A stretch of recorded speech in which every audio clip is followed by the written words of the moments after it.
Hey guys, I'm Jackie Brubaker, host of the Love You Even More podcast. I'm an author, marriage and family therapist in training, performer, and 2-time Emmy Award winner. Each week, I bring on people from all walks of life to talk to them about their inspiring stories in the fields of self-development, relationships, business, and how you can love yourself even more. For more about me and the podcast, visit us at loveyouevenmore.com. Hey guys, it's Jackie, your host of the Love You Even More podcast.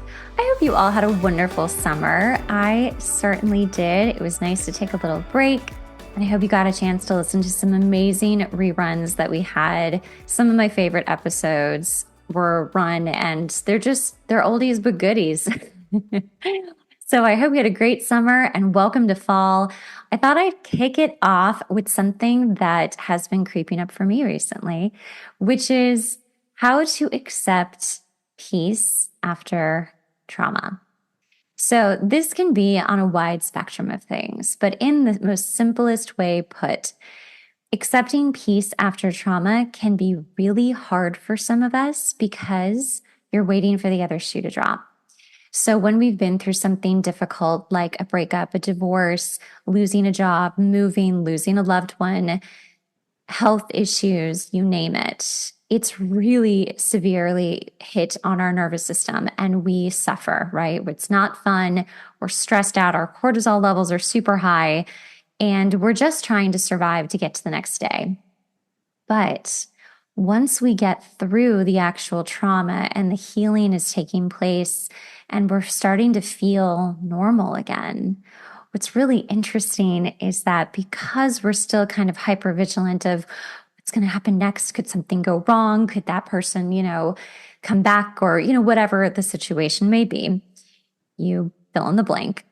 We start to actually create a little bit of chaos, drama, stress, mainly in preparation for potential stress. So in preparing for potential stress, we actually stress ourselves out. And this can look like a few different things. It can look like always being in a rush to do something. You have to get off the phone quickly. You have to do all of these errands. You have this huge long list of things you need to do. Keeping yourself way too busy. This is a classic trauma response where you're constantly keeping yourself busy so that you don't have time to sit and feel peaceful. Because your nervous system has been in this heightened state of fear and stress, it really wants to come back down and regulate. But if you don't give it a chance to, it won't do that. So if we keep ourselves in this perpetual state of stress, whether it's creating drama in our lives or allowing drama into our lives, or keeping ourselves so busy with so many things that we don't have a chance to find the peace that we want to accept, it can be really hard and very draining on ourselves. And it can feel like you're never really getting over the original trauma. A lot of people stay stuck in their trauma because it's become so familiar to them that they actually don't want to either A, give it up because it's become a story. It's, I was divorced. It was, I lost my partner. It was, I had this illness. And they hold this story as almost a badge of honor or a part of their identity. And they live their lives that way. When in fact, they could say, this thing happened to me. It was hard, but I got through it and I got to the other side. And now I've found peace. So these ways that we keep ourselves stuck in sort of the trauma after the trauma, and it becomes its own new trauma or stress, whatever term you feel more comfortable with, is how we can avoid actually accepting the peace that is trying to find us. But if you are finding that you are peaceful, that you have come through the trauma and the stress and you've been doing the healing and you're like finding yourselves feeling bored almost, actually. Bored is a great feeling. I'm a big fan of bored these days. But you're finding yourself bored or you don't have anything to do or, wow, my life just seems kind of like flat. Like, I don't know. Don't go look for some stress, guys. Do not go look for the stress. But Instead, rather, invite the peace in. Accept the peace that has found you in the boredom, in the freedom, in the having nothing to do, having things go right. And this is kind of really like this beautiful point I want to make today is that when you find that things are starting to go right for you, although this can feel very unusual, or when is the other shoe going to drop, or this can't be good, has to be too good to be true, I want you to ask yourself a few questions. A, do I feel worthy of even having good things happen to me? Do I feel worthy of having peace in my life? Do I have space for peace in my life? Because maybe you haven't had a lot of peace in your life. You don't even know where it would go, how that would look, what that would feel like. How are you supposed to function when things go right all the time? And mind you, life is life. Life is going to be lifing and things will go wrong, but not on those big, large scales necessarily, little things. And when we've accepted peace and accepted that things are good and fine, that things are finally fine, right? I feel like when we're under a lot of stress and a lot of trauma, we're just like, I just want to be fine. I just want everything to just be fine. Fine is a very powerful word. When we finally get fine, we need to accept that we're fine, that everything is okay, that everything is fine. So once you start accepting that things are okay, you can start accepting this peace. But do ask yourself the question, am I ready to allow peace into my life? And if the answer is, well, I'd really like to let peace into my life, but I don't really think I trust myself to have peace in my life, or I don't really trust my life to have peace in my life.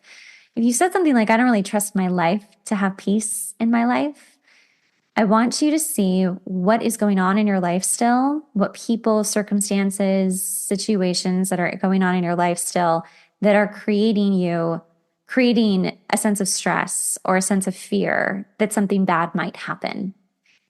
Typically, when we're getting over something very stressful, sometimes people are just like, that's it. I'm cutting the fat. I'm cutting all of the stressful things out of my life.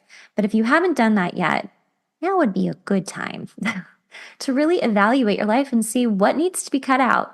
Where is the fat that needs to be cut here? Who are the people that I am just not on the same frequency with, that we're not really vibing with? Maybe we need a break. Maybe I need a break. Think about you for the first time, maybe ever, and ask yourself, what do I really want? And if it is peace, then look at what's around you that's not allowing you to accept the peace. And if you do have peace and you're fearful of it going away, try to give yourself a chance to just ground every single day and accept the reality of your life, which is peaceful. This is happening, and be grateful. Find the gratitude in that your life is peaceful, because I'm currently in a moment of peace right now, which is why I felt so strongly to talk about this today. And I have found that I'll get kind of bitchy out of nowhere and nothing is wrong. Like nothing is happening.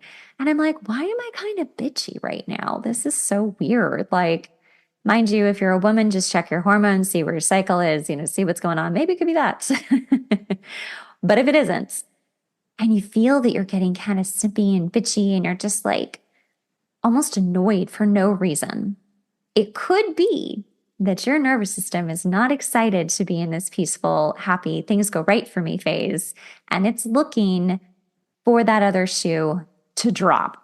It is going to create it. We really don't want to create stress in our lives, because learning how to live in the peace is so much more exciting and happy and fulfilling and ultimately healthier, guys, than it is to be constantly fearful of the shoe dropping.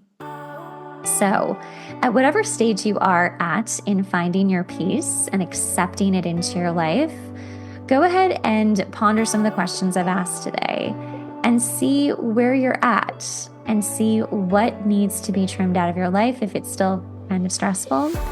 Or if you're on the other side and you're like trying to create chaos or something by feeling uncomfortable in your peace, instead just really accept it because you deserve it. You've done a lot of work. You've tried really hard. You've gotten through the fire out to the other side, and you deserve to have peace. So that is the podcast today. I hope this helps, and I will see you next week.